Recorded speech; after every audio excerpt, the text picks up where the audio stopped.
Hey, for Tuesday, July 28th, 2020, this is the Pro and the Con Show, and I'm your host, Michael James Ott.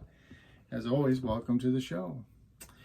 The show, again, just very quickly, encouraging all of us to be better citizens, which means listening to each other and also ferreting out the facts, the who, the what, the where, and the when.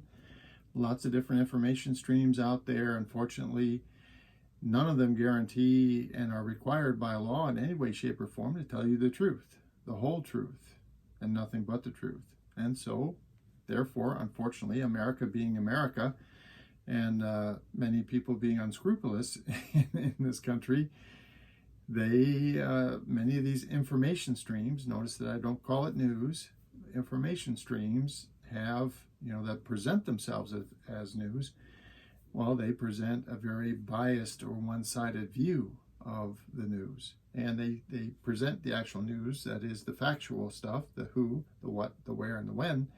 They do that in a very short period of time, every hour, and the rest of it they fill with commentary, opinion, and usually lots of rhetoric and emotional language to try to, again, control you, so that you won't pay attention to the fact that these issues are complex and pro and con, good and bad, for and against. So they basically try to keep you with your blinders on, headed in a certain direction that's to their benefit.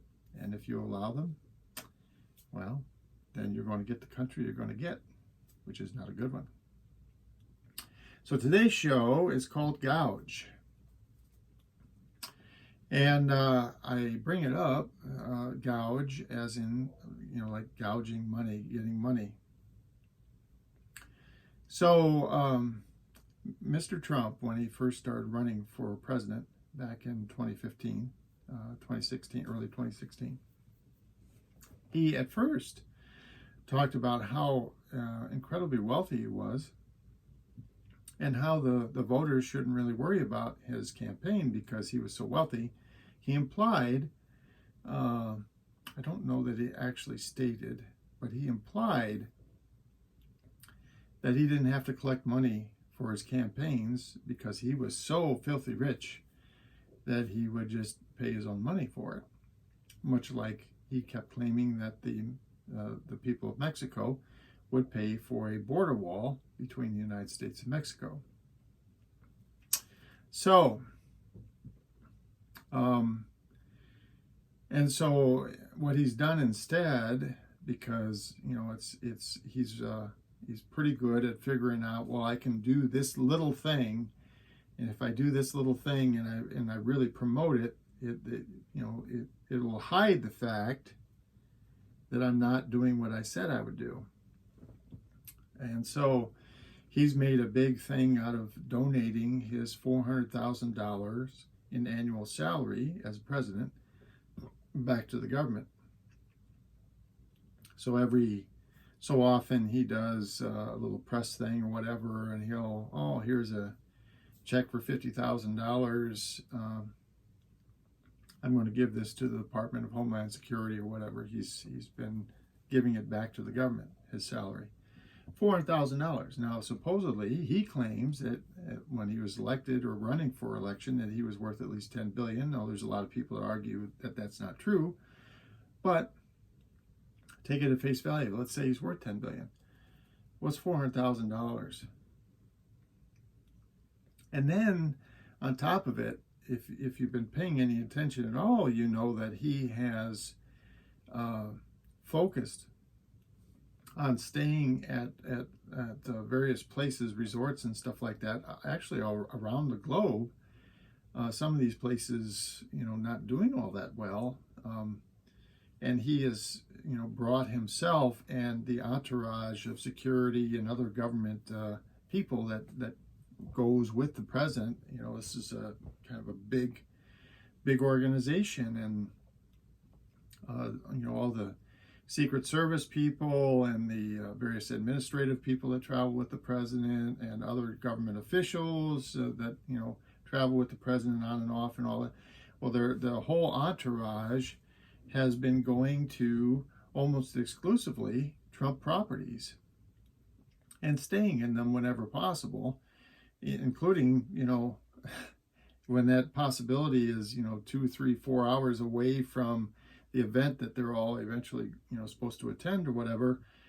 There's been this huge inconvenience, if you will, of having people stay hours away from the eventual location of some event, because it's a Trump property, and he can fill this place and build a government. And I recently saw an article that said that conservatively, he has gotten something on the order of $15 million. $15 million paid to his businesses, his entities, by the federal government, because he has mandated that he and his entourage of government officials stay at his properties. So 400,000, okay, versus 15 million versus 10 billion or whatever. So who's gouging here? Who is really doing what's right for the country, and who's really making money, and who's really giving it back to the country? Well, 400,000, 15 million for a guy, in theory, who has 10 billion or more. Now, by the way, just to put this in context, so Michael Bloomberg, who has been estimated to be worth $50 billion, when Michael Bloomberg was running for president, he did this for a period of time during the Democratic primary races. He didn't take any campaign money at all. Very similar to what Mr. Trump kind of promised that he would do back when he first started, but then quickly decided, no, well, actually had always decided, in my view, but okay, that's an opinion, but quickly ultimately said, oh no, I'll take all the campaign dollars. In fact, in recent shows here, I've talked about how I'm getting inundated now because I'm a straight white male that's age 60 or close to age 60. They figure I'm their demographic, and I get, I don't know, 5, 6, 7 emails a day from Mr. Trump's organization telling me that I can have all kind of merchandise for free as long as I donate. Oh, you can have this place, you can have this welcome mat for the low donation of $75. You can have this hat with an eagle on it and some stripes for $35. You can have a MAGA hat for $25. Doesn't sound like he's doing anything but gouging everybody to me. But that's just me. Well, it's just me hopefully opening the eyes of a few of you, saying, that really makes sense. Is this guy really acting in our best behavior, in our best interests? Maybe not. For the Pro and Con Show, my name is Michael James Ott, and until the next show, bye for now.